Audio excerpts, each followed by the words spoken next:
नमो अरिहन्ताणं नमो सिद्धाणं नमो आयर्याणं नमो उज्जायाणं नमो लोये सव्वसाहूणं एषो पञ्चनमुक्कारो सब्बपावप्पणासनो मङ्गलाणं च सव्वेसिं पडमं हवै मङ्गलं मङ्गलं भगवान् वीरो मङ्गलं गौतमप्रभु मङ्गलं स्थूलभद्राद्या जैनधर्मोऽस्तु मङ्गलम् अज्ञानतिमिरान्धानां ज्ञानाञ्जनशलाकया नेत्र उन्मीलितं येन तस्मै श्रीगुरवे नमः।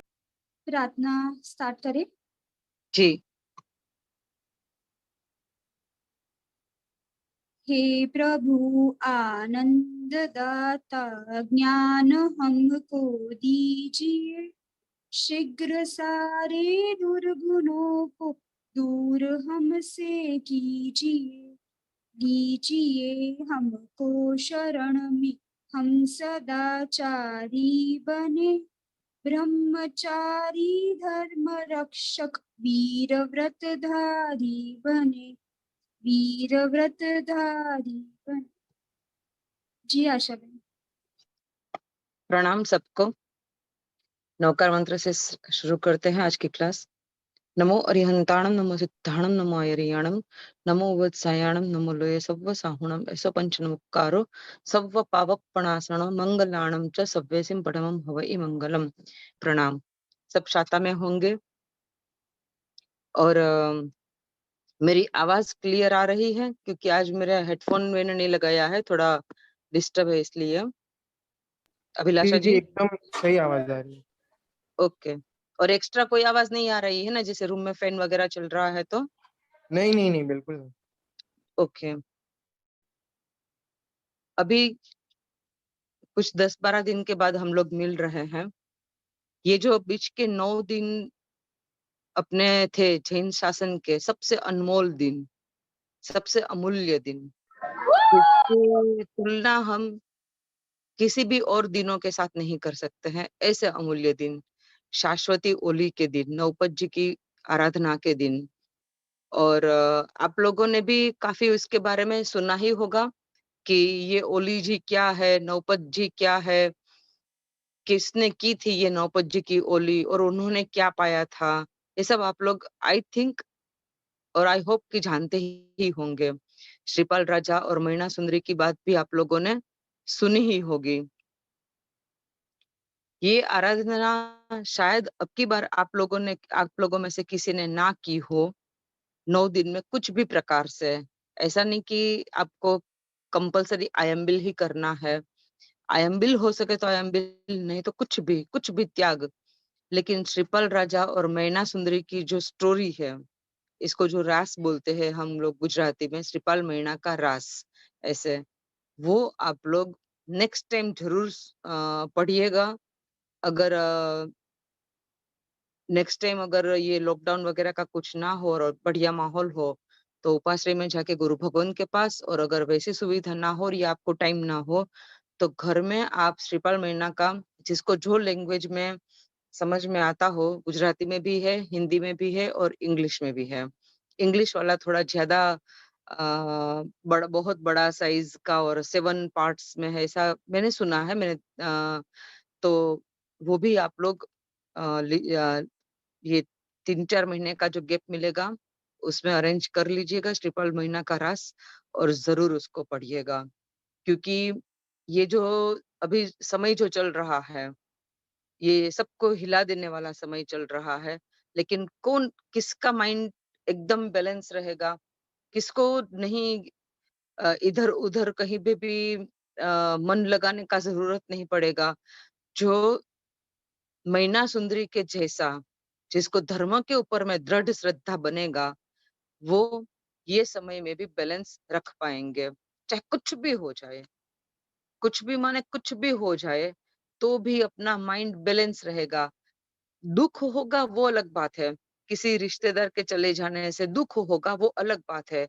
लेकिन जो मेंटली जो अभी सबका जो हालत हो रहा है, वो बिल्कुल नहीं होगा, अगर धर्म के ऊपर में अपनी श्रद्धा दृढ़ होगी तो। और ये श्रद्धा को दृढ़ बनाने में आज जैसे मेरे जैसे लोगों को, मतलब मेरे जैसे माने कैसा कि एक एज भी है हम लोगों की, अभी हम लोगों ने काफी जीवन देख भी चुके हैं, काफी धूप छांव देखा है, सुख दुख देखा है, मोस्ट प्रोबेबली हर प्रकार के अनुभव में से हम लोग पार हो चुके हैं। फिर भी ऐसे समय में हम लोगों को हमारा माइंड बैलेंस बनाने के लिए ये जो श्रीपाल और मीना का जो रास है, वो हमको भी बहुत ही यूजफुल हुआ है, बहुत ही ज्यादा। मतलब आयम्बिल का ओली भी चल रहा है, क्रिया भी चल रही है, सामयिक प्रतिक्रमण भी चल रहा है, मंदिर के भी सब काम भी चल रहे हैं, लेकिन फिर भी सही मायने में माइंड को एकदम कूल रख पाए और बैलेंस भी रख पाए, ना डर लग रहा है, ना तकलीफ हो रही है। हाँ, ये किसी और के साथ हो रहा है तो इसका हमको दुख जरूर होगा, उतनी हम में करुणा होनी भी चाहिए। लेकिन हाय मेरे साथ क्या होगा, कब ऐसे होगा वैसे होगा, वो सब नहीं हो रहा है। तो इसमें इसके लिए मुझे आलम्बन मिला श्रीपाल राजा और मीना सुंदरी की रास का, और उसमें भी मेनली तो मीना सुंदरी का ही सबसे मेन चीज है। श्रीपाल राजा का तो लाइफ जो है वो आगे आगे सुख और विलास में ही है, लेकिन जो दुख जो भुगतने की बारी मीना सुंदरी की आई, लेकिन उसमें उसका जो माइंड बैलेंस रहा और धर्म के ऊपर में जो अत्यंत दृढ़ श्रद्धा बनी रही। तो मैं खास आप सबको रिक्वेस्ट करूंगी कि आप जानते हो उसके बारे में और आपके घर में किताब हो तो ठीक है, लेकिन नेक्स्ट आसो मास की होली के लिए आप लोग ये श्रीपाल मीना का रास जरूर अपने घर में रखिएगा और उसको पढ़िएगा। और उसमें ऐसा बिल्कुल नहीं है जैसे कल्पसूत्र में होता है कि पर्यूषण में ही, और वो भी 4th day to 9th day में कंप्लीट, 8th डे में कंप्लीट करना है। वैसे तो 4th, 5th, 6th and 7th day में उसका गुजराती वांचन या हिंदी विवेचन कंप्लीट करना होता है, और लास्ट डे संवत्सरी के दिन तो खाली गाथा ही बोली जाती है। ऐसा कल्पसूत्र में कंपलसरी है, लेकिन ये मीना सुंदरी के रास में ऐसा कंपलसरी नहीं है। आप कभी भी उसको पढ़ सकते हो और थोड़ा थोड़ा पढ़ो, उसको चिंतन करो और डाइजेस्ट करो। तो आपको भी, आप लोग अभी ग्रोइंग पीरियड में हैं, तो आप लोगों को माइंड बैलेंस के लिए कोई मोटिवेशनल गुरु के पास जाना नहीं पड़ेगा।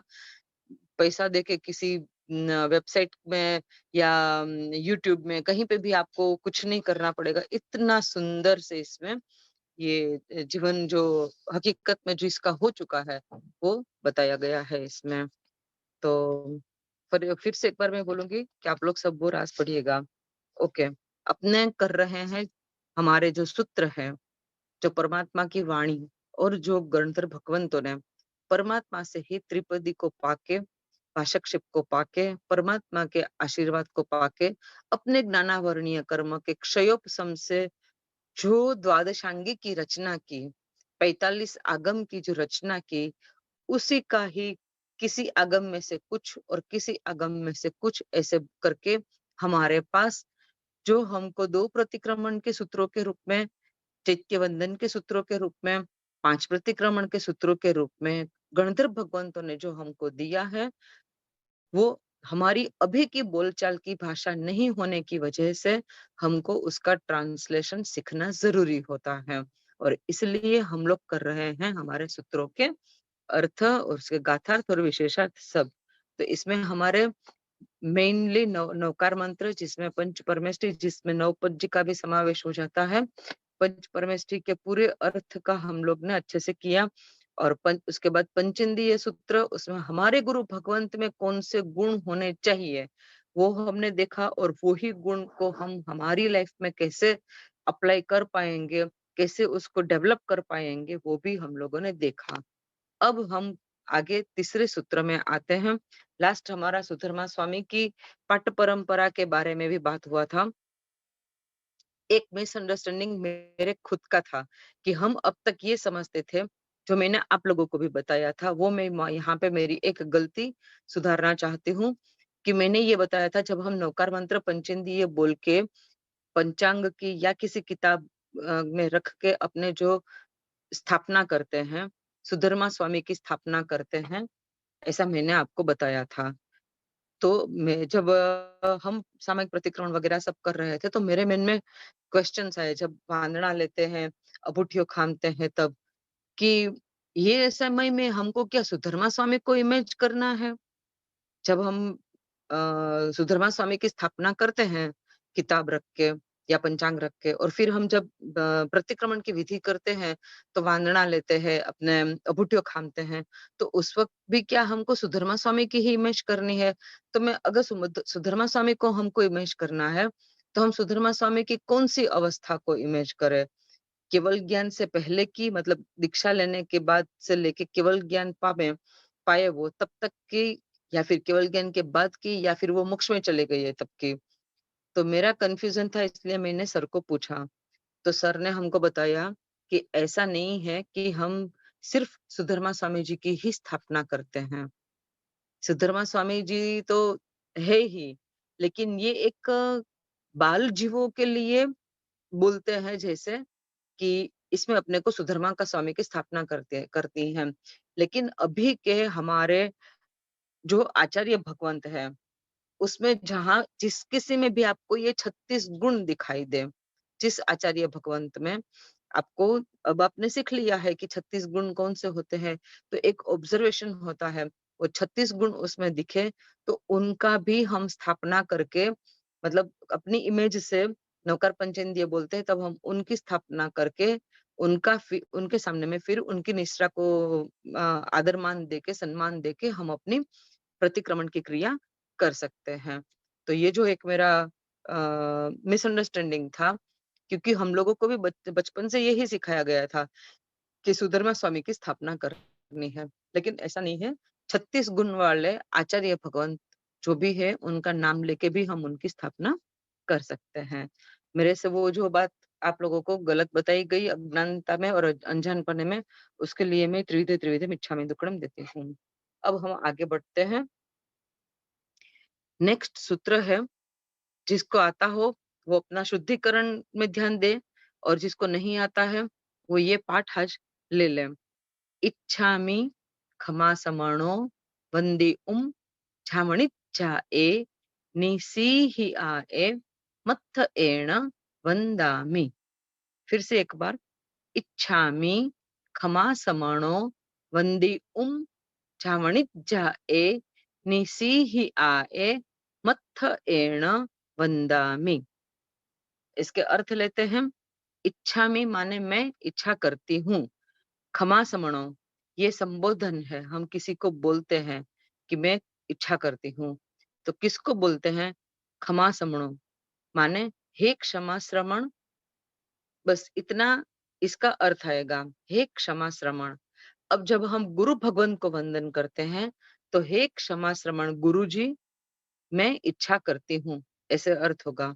जब हम भगवान के सामने में क्षमा समन देते हैं, तब इच्छा में क्षमा समन बोल के हे क्षमा श्रमण भगवंत, मैं इच्छा करती हूँ, ऐसे इसका अर्थ आएगा। जब भी ये क्षमा समण शब्द से क्षमा श्रमण, क्षमा का दान देने वाले जो हैं, ऐसे साधु, इसको हम वंदन करते हैं, जो हमेशा क्षमा को धार के रखते हैं, जो गुस्सा नहीं करते हैं, जो हमारी किसी भी गलती को भी सुधारने के लिए हमको बहुत ही वात्सल्य के साथ बताते हैं। ऐसे जो गुरु भगवंत होते हैं, क्षमा श्रमण, ऐसे गुरु भगवंत को हम यहाँ पे वंदन करने के लिए उनको पूछते हैं कि मैं इच्छा करती हूँ, हे क्षमा श्रमण गुरु जी। अब किस चीज की इच्छा करते हैं? तो वंदन करने के लिए इच्छा करती हूँ। कैसे वंदन करेंगे? कि छावणित जाए, मेरे शरीर की शक्ति के साथ जो पंचांग प्रणिपात खमासमन देना है। मतलब हम जब खमासमन दे खड़े होके और जब वंदन करने के लिए झुके, तब हमारा मस्तक, 2 हाथ की कोनी और 2 नीज, मतलब 5 अंग, इसको बोलते हैं पंचांग। मस्तक, 2 हाथ, यहाँ कोनी से लेके मतलब ऐसे पूरे जमीन पे ये हाथ भी ऐसे टच होने चाहिए, और हमारे 2 नीज और हमारे लेग की फिंगर्स वगैरह, फुट की फिंगर्स वगैरह भी जमीन को इस तरह से टच होनी चाहिए। तो इसको बोलते हैं पंचांग। तो हम शरीर की शक्ति के साथ आपको वंदन करने के लिए चाहते हैं, और फिर हमारा उस वक्त हमारी मन की, वचन की, काया की सिचुएशन क्या होगी? तो बोलते हैं निस्सिहियाय, सब प्रकार के पापों का त्याग किया है, ऐसे शरीर के साथ, पूरे शरीर की शक्ति के साथ मैं आपको वंदन करती हूँ। कैसे करूंगी वंदन? मत्थ एणम माने मस्तक वड़े, मतलब खाली ऐसे नहीं बोलना है साहब जी मथेण वंदामी, मत्थ एण वंदामी बोलने में ही आता है कि मैं आपको मस्तक वड़े, मस्तक के द्वारा वंदन करती हूँ। तो ऐसे हमारा मस्तक जरूर झुकना चाहिए। पूरी कथा का अर्थ लेती हूँ। हे क्षमा श्रमण, मेरे शरीर की शक्ति सहित पापों को त्याग करके आपको वंदन करने को चाहती हूँ और मस्तक के द्वारा वंदन करती हूँ या करता हूँ। ये है ये सूत्र का अर्थ। जब भी क्षमा समण बोले, ये भाव जरूर उसमें लाइएगा कि हमको उस वक्त कोई पाप नहीं हमारा रनिंग होना चाहिए और हमारी शरीर की शक्ति के साथ हमको करना है। अगर हम पूरा पंचांग प्रणिपात क्षमा समण दे सकते हैं तो हमको खाली खड़े रह के नहीं बोल देना है, लेकिन सामने में गुरु भगवंत की सिचुएशन को भी देखना चाहिए। अब ये वंदन हम किस किस को करेंगे, ये एक बात आज बता देते हैं। पहले सबसे पहले मंदिर में भगवान के सामने में क्षमा समण देते हैं, उसके बाद गुरु भगवंत को क्षमा समण देते हैं, ज्ञान को भी हम क्षमा समण देते हैं, दर्शन ज्ञान चारित्र के उपकरण जो भी होते हैं वो रख के भी उसके सामने में भी क्षमा समन हम देते हैं। बस ये छोड़ के किसी को भी क्षमा समन नहीं देते हैं।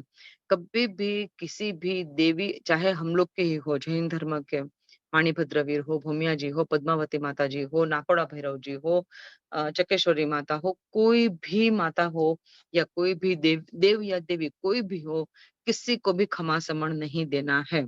खाली उनको हाथ जोड़ के, जैसे हम लोग एक दूसरे के सामने मिलते हैं तो हाथ जोड़ के प्रणाम बोलते हैं, जय जिनेन्द्र बोलते हैं, नमस्ते बोलते हैं, बस उतना ही व्यवहार माणिभद्र वीर, भूमिया जी महाराज, नाकोड़ा भैरव जी, जो भी देवी देवता है जैन धर्म से रिलेटेड, जो समकीर्ति देवी देवता है, उनको हम जय जिनेन्द्र और प्रणाम बोलते हैं, उनको क्षमा समण नहीं देते हैं। अगर आज तक में आप लोगों में से किसी ने भी देवी देवताओं को, जैसे गुरु भगवंत को या परमात्मा को वंदन करते हैं, इस मुद्रा में अगर वंदन किया हो तो उसका हृदय से पछतावा कीजिएगा, प्रायश्चित कीजिएगा और गुरु भगवंत के पास लिख के प्रायश्चित आलोचना ले लीजिएगा। गुरु भगवंत जो आलोचना दे उसको तुरंत ही कंप्लीट कर लीजिएगा। ये बात हुई कि हमको क्षमा समण किसको देना चाहिए। अब हमको क्षमा समण कब देने चाहिए? परमात्मा को हम कभी भी दे सकते हैं। गुरु भगवंत को हम कब देंगे? जब हम उपाश्रय में जाते हैं तभी। हमारे घर पे गुरु भगवान गुजरी उहरने के लिए आए हो, उस वक्त हमको क्षमा समन नहीं देने हैं, उस वक्त वंदन नहीं करना है। गुजरी उहरने आए हैं तो सिर्फ गुजरी उहराने का काम करना है और पूछना है कि आपको और भी किसी भी प्रकार का कोई भी काम हो, सेवा हो तो हमको बताइए। बस उतना ही विवेक उस वक्त करना होता है। गुरु भगवान जब घर पे गुजरी उहरने के लिए आए तब हमको बिल्कुल ही उस वक्त वंदन नहीं करने होते हैं। सिवाय के हमारे घर में अगर कोई पेशेंट हो जो बेड में से उठते ही ना हो, मंदिर वगैरह जाते ही ना हो, घर से बाहर निकलते ही ना हो, तो गुरु भगवान को पहले इन्फॉर्म करके उनका परमिशन लेके कि आपके पास 2-5 मिनट का टाइम हो, तो जैसे एजेड है या कोई बच्चा भी जो भी है वो आपको क्या वंदन कर सकते हैं, गुरु भगवान परमिशन जरूर देंगे। तो ऐसे हम वंदन करें घर पे तो अलग बात है। बाकी हमको हमारे घर में कुछ भी ओरने के लिए आया हो तब वंदन नहीं करने होते हैं।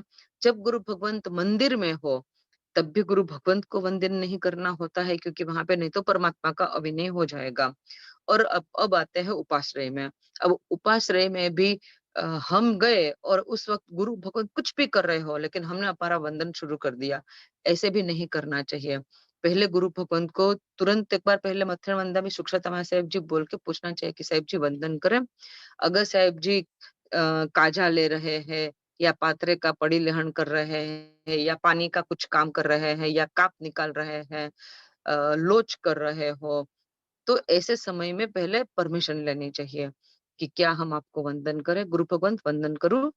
वंदन करें? गुरु भगवंत हाँ बोले उस वक्त, या फिर वो अपने आसन पे बैठे हो, जो उनकी जगह हो, उस वक्त वहां जाके जो एक डिस्टेंस मेंटेन होना चाहिए। ये जो अभी आप अपना चल रहा है सोशल डिस्टेंसिंग, ये हमारे शास्त्र में पहले से ही दिया हुआ है कि हमारे और गुरु के बीच में 3.5 हाथ का डिस्टेंस होना चाहिए। मतलब करीब आपका हुआ 4 से 5 फुट का। 5 फुट का कम से कम डिस्टेंस होना चाहिए, ऐसे वंदन करना है अपने को।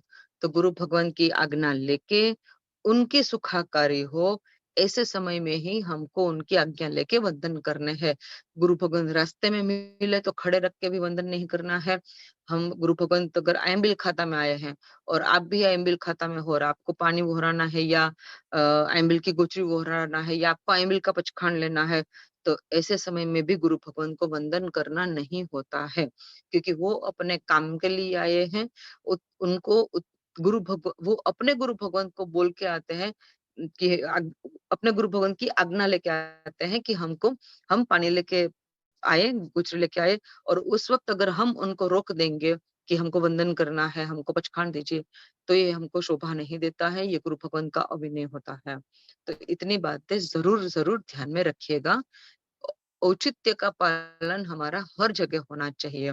और दूसरी बात खास मैं बता दूं, जैसे लड़के लोगों को तो चाहे 1 साल का भी लड़का हो, उसको भी साध्वी जी भगवंत को वंदन करना नहीं होता है, कंपलसरी एकदम नहीं करना होता है। खाली हाथ जोड़ के मत्थन वंदा में बस उतना बोलना होता है। कोई भी एज के लड़के हो और सामने में कोई भी एज के साथी जी भगवंत हो, कितने भी महान तपस्वी हो, महान ज्ञानी हो, कुछ भी हो, लेकिन लड़के लोगों को, जेंट्स को साथी जी भगवंत को वंदन नहीं करना है। अब लड़कियों की बात करें, लेडीज की, लेडीज को भी, लेडीज साधु जी भगवंत को वंदन कर सकते हैं, साधु भगवंत को भी वंदन कर सकते हैं। लेकिन साधु भगवंत को वंदन हम कब करेंगे? जब भी हम, अगर व्याख्यान चलते हो, व्याख्यान चालू हो, तो व्याख्यान के समय में ही जाके, अगर व्याख्यान में बैठते हैं तो पहले भी वंदन होगा, लास्ट में भी वंदन होगा। व्याख्यान शुरू होने से पहले और एंड होने से भी व्याख्यान वंदन होगा। उसमें हम लोग कर सकते हैं वंदन। बाकी व्याख्यान चल रहा हो, हमको अगर नहीं बैठने का सुविधा है, तो हमको लास्ट में ही, मतलब जहां से एंटर होते हो वहीं से ग्रुप, मतलब किसी को डिस्टर्ब करके नहीं कि व्याख्यान चल रहा हो और हम एकदम आगे जाए और वहां जाके वंदन करें, ऐसे करके नहीं, हम किसी को भी डिस्टर्ब करके नहीं, लेकिन अपना बस वंदन विधि करके उसमें जोर से भी नहीं बोलना होता है कि 4 जन को पता चले कि भाई ये बहन या ये भाई जो है वो वंदन कर रहे हैं। इस तरह से भाइयों को भी व्याख्यान जब चल रहा हो, उस वक्त वंदन करना हो अगर, तो पीछे से ही वंदन करके निकल जाना चाहिए या बैठ जाना चाहिए। और नहीं तो आप आए, आपको व्याख्यान में बैठना है, आप सीधा खाली मत्थन वंदा में जस्ट बोल के व्याख्यान में बैठ जाइए, और फिर जब पूर्ण होता है व्याख्यान, तब तो सामुदायिक वंदन होगा ही, उसमें आपको वंदन करने का अवसर भी मिल जाएगा। हमको बहनों को, लेडीज को कभी भी साधु भगवंत जो है, उनके उपाश्रय में सूर्यास्त के बाद नहीं जाना है, सिवाय कि किसी काम की वजह से हमारे साथ और भी जेंट्स लोग कोई हो और गुरु भगवंत अलाउड करे तो ही जाना होता है। बाकी हमको साधु भगवंत के उपाश्रय में बहनों को सनसेट के बाद नहीं जाना होता है। और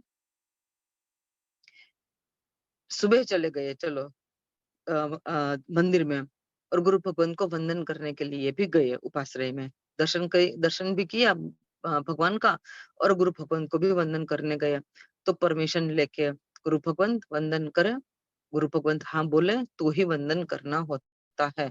कोशिश करना यही चाहिए कि हम लोग अकेले ना हो, जस्ट हम हो और गुरु भगवंत हो, ऐसे साधु भगवंत हो, ऐसे नहीं होना चाहिए। उस वक्त मत्स्यवंदा में बोल के, गुजरी पानी का लाभ दे जो जी बोल के, कुछ काम हो तो फरमाइए बोल के, पूछ के अपना निकल जाना चाहिए। लेकिन हाँ, बड़े आचार्य भगवंत हो और भी 5-6 साधु भगवंत भी बैठे हो और उनके गुरु भी उस वक्त उसके साथ ही हो और वो अलाउ करे तो वंदन करो, ठीक है। लेकिन जब खाली अकेले हैं तो वंदन भी नहीं करना है, कुछ करना भी नहीं, बस जस्ट मथुरा वृंदा में करके वहां से निकल जाना है। इतनी बातें वंदन करने के बारे में हम लोगों को जानना भी जरूरी है और उसी तरह से उसको अप्लाई भी करना जरूरी है। इसके बाद का नेक्स्ट सूत्र हम लेते हैं। आप लोग में ये होता है कि नहीं, इच्छकार सुहराई सुहदेवसी सुख तप शरीर निराबाध सुख संयम जात्रा निर्वह छोजी स्वामी साता छेजी भात पानी न लाभ देजो जी। होता है। ओके, तो ये वाला हाँ जी, आशा बहन, मीता जैन ने शायद हैंड रेस किया है, पता नहीं। एक मिनट। हाँ बताइए, क्या कोई क्वेश्चन हो तो बताइए जी। प्रणाम आशा बेन। हाँ प्रणाम जी। अच्छा, मुझे पूछना था, आपने बोला था वो देवी देवता को खमासमना नहीं देना है अपन को, तो अपन हम्म, सरस्वती देवी को ज्ञान के खमासने भी नहीं दे सकते? सरस्वती देवी को ज्ञान की देवी के हिसाब से खमास समन देने होते हैं, ज्ञान के ही हिसाब से। तो 5 खमासने जो लेकिन देते हैं वो? वो ज्ञान को देने हैं। अच्छा, बुक के सामने देने, देवी हाँ, के ना, देवी के सामने नहीं। तो भगवान के सामने भी नहीं दे सकते? भगवान को तो क्षमा समन देना ही है।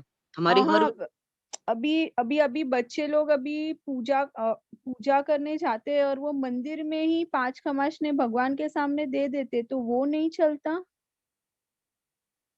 भगवान के सामने में ज्ञान के क्षमा समन, भगवान भी केवल ज्ञान से ही पूर्ण है, इसलिए दे सकते हैं, लेकिन स्पेशली ज्ञान के जो क्षमा समन है ना, वो ज्ञान के सामने में देने चाहिए। क्योंकि जो अच्छा। ज्ञान के जो 5 दोहा जो है ना, हाँ हाँ। उसमें क्या क्या आता है कि भाई जिसको अवधि ज्ञान हुआ हो, जिसको मति ज्ञान हो उसको वंदन, श्रुत ज्ञान हो उसको वंदन, अवधि ज्ञान, मनः प्रयोग ज्ञान, ये सब भी बातें आती है ना उसमें। हाँ। तो इसलिए ज्ञान के सामने में ज्ञान को रख के स्थापना जी के ऊपर में ज्ञान को रख के, या फिर लाइब्रेरी हो, अलमारी ग्लास विंडो वाली हो तो उसमें से जो बुक्स दिखाई दे, तो उसको देख के उसके सामने में वंदन करना चाहिए 5। अच्छा, और गुरु वंदन का क्वेश्चन है वो इसके बाद पूछूं मैं? नहीं नहीं, मतलब अभी ये पूछिए, अभी पूछिए। अच्छा, गुरु वंदन में है ना, अपन घर पे जब सामायिक करते हैं तब हम्म, उसमें गुरु वंदन कर सकते हैं? मतलब हाँ गुरु महाराज को नहीं, मतलब नॉर्मली अपन सामायिक करते हैं तभी ऐसे? हाँ हाँ, जैसे ही अपने सामायिक सामायिक के लिए एक्चुअली क्या विधि होता है कि पहले स्थापनाचार्य जी को हम स्थापते हैं, उसमें हम हाँ। गुरु भगवान की स्थापना करते हैं। स्थापना करने के तुरंत बाद पहले सामायिक लेने से पहले गुरु वंदन कर लेना चाहिए। अच्छा, फिर सामायिक लेने की? हाँ हाँ जी, उसके बाद सामायिक लेने की। अच्छा, मतलब पहले स्थापना जी स्थापने के, फिर गुरु वंदन और फिर सामायिक लेने की? जी बिल्कुल। Okay okay. ओके। हम्म, तो उसमें भात पानी का लाभ देजो जी वो बोल हाँ सकते हैं अपन? हाँ हाँ हाँ, बिल्कुल बोल सकते हैं। ये वाला सूत्र कभी भी कंप्लीट ही बोलने का है, इसको अधूरा नहीं छोड़ना तो है। बहुत जन ऐसे बोलते ना कि फोटो के सामने अपन या कभी ऐसे करते स्थापना जी के सामने, तो भात पानी वो नहीं बोलने का मतलब? कोई भी कोई भी सूत्र जो है वो अधूरा नहीं बोलना होता है, वो कंप्लीट ही बोलना होता है। आप चाहे फोटो को वंदन करो या आप स्थापनाचार्य जी को स्थापना करके वंदन करो, कुछ भी करो, अच्छा, लेकिन आप मतलब पूरा ही बोलने का ना, कोई वर्ड नहीं छोड़ना है उसमें? हाथ ओके, पानी क्योंकि बहुत जन ऐसे बोलते हैं ना, तो मैं इसके लिए पूछा। मतलब बहुत जन ऐसे ही बोलते हैं कि नहीं, फोटो के सामने ये सब ये वर्ड्स नहीं बोलने हैं, ऐसे ऐसे हमारी सब। भावना, हम जब गुरु भगवान को फोटो को भी वंदन करते हैं, तब भी हमारी भावना तो ये होती ही है ना मन में कि अगर हमको गुरु भगवान का जोग मिल जाए तो हम उनको गुजरी पानी के लिए ले आइए, औषधि वगैरह हो रहा है, कुछ भी हो रहा है, हमारी मन में भावना रहेगी कि नहीं रहेगी। हाँ हाँ हाँ, बरोबर। हाँ हाँ। तो ओके। हाँ, और सूत्र की भी रचना जब होती है तब ये सब बातें भी उसमें इन्वॉल्व होती ही है कि आप फोटो के सामने में भी गुरु वंदन करो तो भी आपको सूत्र पूरा ही बोलना है। ओके ओके, हाँ ठीक है। जी, प्रणाम। प्रणाम। ये थर्ड सूत्र के बारे में और किसी को कोई क्वेश्चन है? नहीं तो फिर चौथा जो है, ये सुक्षता पृच्छा सूत्र, उसको स्टार्ट लें। ओके, अब चौथा सूत्र स्टार्ट लेते हैं। इसका भी एक बार शुद्धिकरण में ध्यान दीजिएगा। जो अक्षर आखा है उसको आखा बोलना है, जो आधा है उसको आधा बोलना है। इच्छकार, सुहराई। अब 12 बजे से पहले वंदन करते हैं तो सुहराई बोलना है, दोपहर के 12 बजे से पहले। और 12 बजे के बाद अगर वंदन करते हैं तो सुहदेवसी बोलना है। दोनों नहीं बोलना होता है। इच्छकार, सुहराई, सुहदेवसी, सुख तप, शरीर निराबाध, सुख संझम झात्रा, निर्वहो छोजी। यहाँ पे हल्का अटकना है। स्वामी शाता छेजी, यहाँ पे गुरु भगवंत आंसर देंगे, देवगुरु पसाए। उसके बाद बोलना है भात पानी नो लाभ देजो जी। यहाँ पे गुरु भगवंत बोलेंगे वर्तमान जोग, या शायद मौन भी रह सकते हैं, ऐसा नहीं है कि बोलेंगे ही। लेकिन जब हम क्वेश्चन पूछते हैं तो रिप्लाई का भी वेट करना चाहिए। इसलिए यहाँ पे जो 3 क्वेश्चन पूछते हैं वो तीनों क्वेश्चन के बाद हल्का हमको रुकना चाहिए। फिर से एक बार कैसे बोलना है इसका मैं आपको बताती हूँ। इच्छकार, सुहराई, सुख तप, शरीर निराबाध, सुख संझम झात्रा निर्वहो छोजी। स्वामी शाता छेजी, भात पानी नो लाभ देजो जी। इसमें कोई भी हार्ड वर्ड नहीं है, खाली एक दो शब्द जो है वो मैं बता देती हूँ। इच्छकार माने मैं इच्छा करती हूँ। आप क्या इच्छा करती हूँ मैं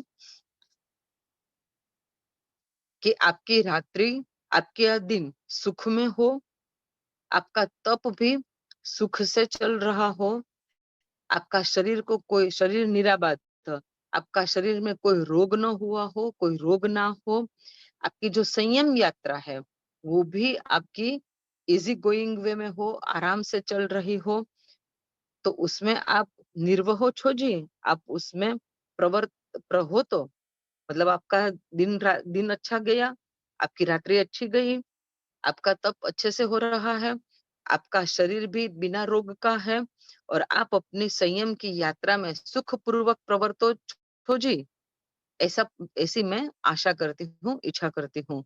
स्वामी आपको शाता है जी, भात पानी का लाभ देजो जी। अब यहाँ भात पानी शब्द में भात माने किसी भी प्रकार का खाना, औषधि वगैरह सब, मेडिसिन वगैरह सब आ जाता है, और पानी से सभी प्रकार का लिक्विड आ जाता है। यहाँ पे भात माने राइस और पानी माने ओनली वाटर, ऐसा मीनिंग बिल्कुल मन में मत बिठाइएगा। अगर बैठ गया हो तो उसको निकाल दीजिएगा। भात से कुछ भी खाने का सामान जो भक्ष्य है और जो गुरु भगवान को खपने वाला हो वैसा, और पानी से हर प्रकार का लिक्विड, इसमें सब जूस, सूप, मिल्क, टी सब कुछ आ जाता है। ये सूत्र में किसी को कोई क्वेश्चन, क्योंकि ये बहुत ही इजी था।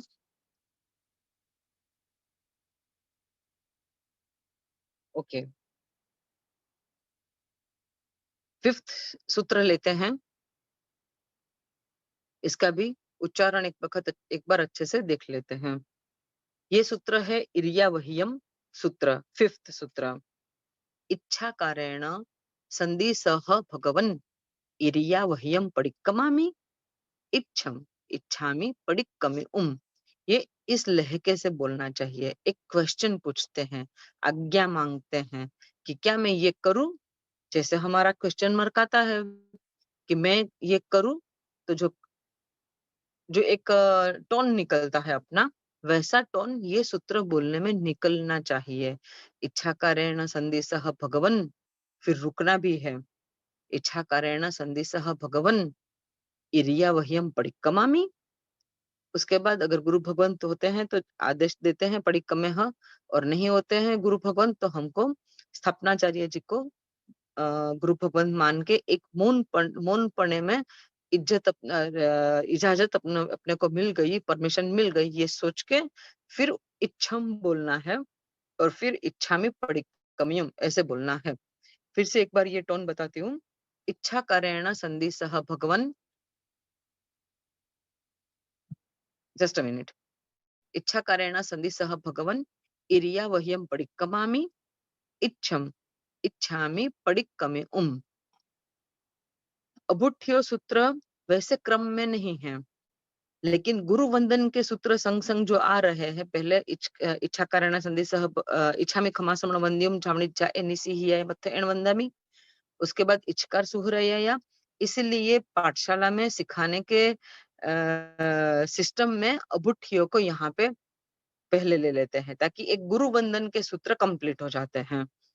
तो अगर अबुठियो लेना है पहले, तो वो अबुठियो ले लें, इरियावह्यम बाद में लेंगे, क्योंकि उसके इरियावह्यम का एक साथ कनेक्टिविटी चलेगा। इरियावह्यम तस्स उत्तरी अन्नथ लोगस्सा, इतने 4 सूत्र एक साथ मतलब कंटिन्यूटी में रहेंगे। अबुठियो ले लेते हैं।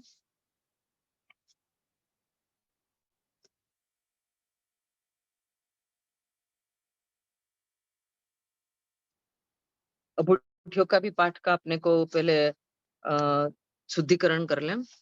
इसमें भी पूछना है, रुकना है, सब करना है। इच्छा कारेण संधि सह भगवन अबुठ्योमि अभ्यंतर राइयम और देवसीयम खामेउम, आंसर मिलेगा। उसके बाद इच्छम, खामेमी, देवसीयम और राइयम। हे हे भगवान, હું ઈચ્છા કરું છું। सेना क्या चीज, हे भगवान मैं इच्छा करती हूँ। क्या चीज की इच्छा करती हूँ? तो अबुठ्ठिओ मी, मैं खड़ा हुआ हूँ। अभ्यंतरम એટલે अंदर के, देवसीयम माने दिवस में मेरे से आपका कोई अपराध हुआ हो, उसका मैं प्रायश्चित करने के लिए, खमाने के लिए मैं खड़ा हुआ हूँ, मुझे आज्ञा दीजिए। तब गुरु भी सामने जवाब देते हैं खामेव, और उसके बाद उसको हम एक्सेप्ट करते हैं इच्छम, मतलब ओके। और उसके बाद हम स्टार्ट लेते हैं खामेमी दिवसीयम। ये इतने का जो अर्थ है वे फिर से मैं बताती हूँ। इच्छा कारेण संधि सह भगवन, हे भगवन मैं इच्छा करता हूँ आपके साथ मेरे से दिन में कोई अपराध हुआ हो या रात्रि में कोई अपराध हुआ हो, उसको खमाने के लिए मैं यहाँ पे खड़ा हुआ हूँ, मुझे आज्ञा दीजिए आपको खमाने की। गुरु बोलेंगे खमो, खमाओ। अब क्या क्या अपराध हो सकता है हमसे गुरु भगवान के साथ के व्यवहार में, बोलने में, उनके साथ बातचीत करने में क्या क्या हमसे गलती हो सकती है, उसी का ही इसमें बात है। पहले सूत्र ले लेती हूँ। झमकिंची अपत्तियम परपत्तियम भत्ते पाणे विणये वेयावच्चे आलावे संलावे उच्चासने समासने अंतरभाषाए उवरी भाषाए झंकिंची मज्जम वीणय परिहीणम सुहुमम वा बायरम वा तुभ्ये जानाः अहम न जानामि तस्य मिच्छामि दुक्कडम। ये है सही प्रोनाउंसिएशन। अब लेते हैं इसके अर्थ। झमकिंची माने जे कोई भी, कुछ भी। अपत्तियम એટલે अपत्तिय माने अप्रीति भाव, मतलब गुरु भगवान के साथ हम बिना प्रीति भाव से, बिना प्रेम से हम अगर कोई बात किया या व्यवहार ऐसा किया तो अप्रीति भाव से। परपत्तियम और भी मतलब हल्का अप्रीति भाव नहीं, और भी ज्यादा अप्रीति भाव से, मतलब इग्नोर किया। अच्छा कोई किसी को ना कभी कभी कोई गुरु भगवान के प्रति पता नहीं क्यों रिस्पेक्ट आता ही नहीं है। कोई गलत मान्यता ये बैठी होगी दिमाग में कि ऐसे होने से वंदन नहीं करना है, वैसे होने से वंदन नहीं करना है, ये तो ऐसे है, ये तो वैसे है, या फिर ये गच्छ के है या ये समुदाय के हैं, ऐसे गुरु को वंदन नहीं करना है। ऐसी कोई मान्यताएं बैठी होने से क्या होता है कि थोड़ा बहुत मन उनसे अपना हटा हुआ रहता है, दूर रहता है। लेकिन कभी कभी तो बहुत ही ज्यादा मन में द्वेष भाव एक प्रकार से रहता है। तो ऐसा कोई भी भाव गलती से भी मेरा मन में आपके प्रति आ गया हो, जिस गुरु भगवान को हम अबुठियो खाम रहे हैं, उसी के साथ अभी हमारा जैसे ये बातचीत चल रहा है, तो कोई मेरा आपसे कोई अप्रीति भाव हुआ हो या विशेष अप्रीति भाव हुआ हो, फिर पत्ते माने भोजन के बारे में, पाणे माने पानी के बारे में या प्रवाही के बारे में, विनय विनय के लिए विनय के विषय में, व्ययावच में माने सेवा के विषय में, आलावे एक बार बोलने के सब्जेक्ट में, संलावे वारंबार बोलने के सब्जेक्ट में, उच्चासन है, गुरु से अगर हम ऊंचे आसन पर बैठ गए, गुरु जमीन पर बैठे हैं और हम टेबल वेबल लेके बैठ गए, प्रॉब्लम ना हो फिर भी, प्रॉब्लम हो तो तब गुरु भगवान सामने से देख लेते हैं, समझ लेते हैं, बोल देते हैं आप चेयर पे बैठिए, आप नीचे मत बैठिए, वो गुरु भगवान के सामने से बोल देते हैं। लेकिन अपने को तो मस्त कभी कभी होते हैं ना सेम एज के, और किसी किसी भारत साहब के साथ आपका एक फ्रेंडशिप जैसा भी व्यवहार हो जाता है, तब हम लोग स्पेशली विवेक चुक जाते हैं यहाँ पे, कि गुरु भगवान बैठे हो पाट पे और हम उससे ऊंचा जो कुछ होगा उसके ऊपर में बैठ जाते हैं, जैसे खिड़की में बैठ गए, गुरु भगवान नीचे बैठे और हम खिड़की में बैठ गए, इस तरह का यंगस्टर्स की मेरा होता था बहुत ऐसा। तो यहाँ पे ये बात बताते हैं, गुरु से उच्च आसन के ऊपर में बैठ गए, समासन है, गुरु के बराबर के आसन पे बैठ गए, सेम लेवल में, अंतर्भाषाएं, जब गुरु कुछ बोल रहे हो तब हम बीच में बोल दे कुछ भी, तो भी उवरी भाषा है, गुरु ने कोई बात बताई हो उसमें हम अपना और कुछ डाल के कुछ ज्यादा उसको बना के किसी को बोले या फिर गुरु को ही सामने बोले, ऐसा जे कोई भी चमकिंचे मज्ज माने मुझसे, विनय परिहीनम, विनय से रहित होके मेरे मुझसे ऐसा कुछ भी हो गया हो, सुहुमम सूक्ष्म तरीके से भी, मतलब पता भी ना चले और ऐसे हो गया हो, वा माने और, अथवा बायरम पादर प्रकाश से जो दिख रहा हो, मेरे से जो अविनय हो गया हो इतने सब्जेक्ट में, तो दिख भी रहा हो ऐसा बादर माने बड़ा, कोई भी मेरे से हो गया हो, जो आपको पता हो, तुभे जाना है, आप जानते हैं, अहम न जानामि, हम नहीं जानते हैं, ऐसा कोई भी हमसे दोष लगा, अपराध हुआ हो आपसे, तो उसका मैं मिच्छामि दुक्कडम देती हूँ, वो मेरे पाप, वो मेरे दुष्कृत्य मिथ्या हो। ये है अबुद्धि सूत्र का अर्थ। फिर से एक बार भावार्थ में बताती हूँ, ये शब्दार्थ में हुआ कि हम जब गुरु भगवंत को अबुठियो खामते हैं, तब पहले हम गुरु भगवंत की आज्ञा मांगते हैं, 12 से पहले होगा तो रात्रि के बारे में तब तक के, और 12 के बाद हुआ तो तब तक के, कि हे गुरु भगवान, मुझसे आपका कोई भी अपराध हुआ हो, जैसे कि आपसे अप्रीति भाव हो गया हो, आपसे अविशेष प्रकार से अप्रीति भाव हो गया हो, मैंने आपको गुजरी पानी के लिए भी पूछा भी ना हो, या फिर आप गुजरी पानी के लिए घर पे आए हो, तो उस वक्त भी मैं कुछ पूछना ही भूल गई हूँ, जैसे रोटी दाल चावल सब्जी वो सब बना हो तो रोटी पूछना ही भूल गए, दूध के लिए पूछना भूल गए, कभी मेडिसिन के लिए कभी नहीं पूछा, कि आपका कोई ऐसा कोई डिसीज हो जिसमें आपको कोई स्पेशल कुछ ऐसा कुछ खाने-पीने की ज़रूरत पड़े, तो उसके लिए भी मैंने आपको ना पूछा हो, तो मतलब गुचरी के बारे में भी मेरा अविनय हुआ हो, पानी के बारे में भी मेरा अविनय हुआ हो, वेयावच में भी मेरे से अविनय हम कभी गुरु भगवान के साथ ना बैठ जाते हैं, लेकिन कभी गुरु भगवान के पाँव को दबाने का या माथा दबाने का या कमर में पीछे ऐसे करके पॉइंट्स करने का, ऐसा हम लोगों को स्पेशली मेरे को तो याद ही नहीं आता है, मैं बातों में ही इतना लग जाती हूँ। फिर मुझे मतलब काफ़ी देर बाद बात करने के बाद याद आता है कि मैंने आपका पैर तो दबाया ही नहीं, आपका कुछ भी पूछा भी नहीं मैंने। तो ये जैसे मेरे से गलती होता ही है, आप लोग से ना हो ऐसे मैं आशा रखती हूँ, लेकिन ऐसा अभी हो जाता हो तो उसके लिए भी हम माफ़ी चाहते हैं। फिर एक बार बोलने के मतलब कभी गुरु भगवंत हमको एक बार कुछ बोलते हैं और हम अनसुनी कर देते हैं, या हमको गुरु भगवान को हमको बार-बार बोलना पड़ता है कि आपने ये काम किया कि नहीं, ये काम किया कि नहीं। तो एक बार बोलने से भी मैंने ना किया हो या बार-बार बोलने के बाद भी ना किया हो, या गुरु भगवंत को हमने एक बार भी बोलने से तुरंत हाँ जी जी हो जाएगा, तहती ऐसे ना किया हो, तो उसके बारे में भी हम यहाँ पे वो अपराध का भी मैं मिच्छामी दुक्कड़म मांगता हूँ। या फिर आपसे उच्च आसन पे मैं बैठ गया हूँ, या समान आसन पे बैठ गया हो, या फिर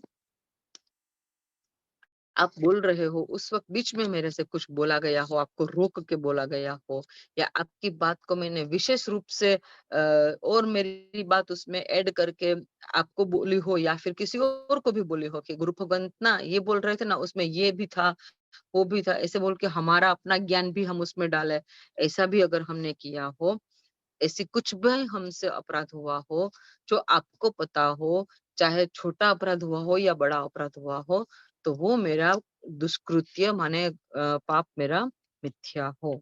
ये हुआ अभुट्ठियो सूत्र का अर्थ।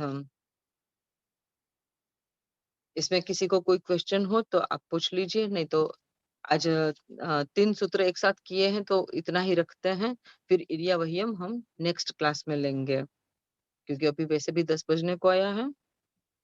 आशा बेन, हाँ जी। अच्छा आपने ये जो बोला अबुट्य सूत्र का, ये हुँ। स्पेशल अपन जो गुरु महाराज को वंदन करते हैं, ये सब उनके लिए ही होता है कि इन कॉमन समझने का मतलब? जब हम किसी गुरु भगवंत को सामने में ही वंदन करते हैं, तब वो ही गुरु भगवंत के लिए ये बात होती है। जब हम प्रतिक्रमण में करते हो या सामायिक लेते हैं, तब जैसा भी अपना बात हुआ कि स्थापनाचार्य जी की स्थापना करके हम उसी में ही अपने गुरु भगवंत का स्थापना करके अगर अभुट्ठ्यो बोलते हो, तो उस वक्त उत, उतने की खाली बात होती है। जब हम व्याख्यान में बैठे हैं और बहुत सारे गुरु भगवंत बैठे हैं, तो एक साथ सब गुरु भगवंत के लिए ये बात आ जाती है। अच्छा, जब आप गुरु भगवंत के फोटो को आप करते हो, तो मतलब ये पर्सनल भी होता है और ये ग्रुप में भी होता है, दोनों ही बात होती है इसमें। अब जिस किसी को भी इमेज करते हो, सबको ये इफेक्ट सबके लिए ये इम्प्लीमेंट करता है। अच्छा। हम्म। आशा बहन, हाँ जी। अगर हम लोग तो नॉर्मली मॉर्निंग ही गुरु भगवंत को वंदन करते हैं ना, तो उसके बाद अगर हमसे ऐसी कोई मिस्टेक हो जाती है तो मतलब तो उसका मिच्छामी दुक्कड़म कब दे सकते हैं हम लोग उसके बाद? अगर देखिए, वंदन दिन में 3 टाइम करने चाहिए गुरु भगवान को, सुबह को भी, दोपहर को भी और शाम को भी। जैसे 3 टाइम पूजा करने का बताया है अपने को। हमारा जो त्रिकाल पूजा जैसे बोलते हैं ना, सुबह की पूजा, मध्याह्न की पूजा और सूर्यास्त की पूजा, तीनों टाइम की पूजा करनी होती है मंदिर में। इसी प्रकार से त्रिकाल वंदन भी आता है। तो अगर आपको लगे कि आपसे सच में कोई गलती हो गई हो गुरु भगवंत के साथ वंदन करने के बाद, तो हो सके तो वापिस उपाश्रय में जाके गुरु भगवंत को मिलके वंदन करके मिच्छामी दुक्कड़म आप कह सकते हो।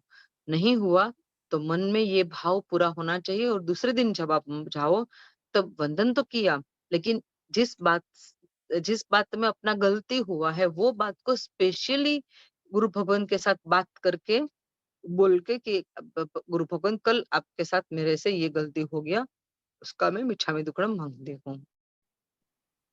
जी, जी। हम्म। हम्म। और किसी को कुछ?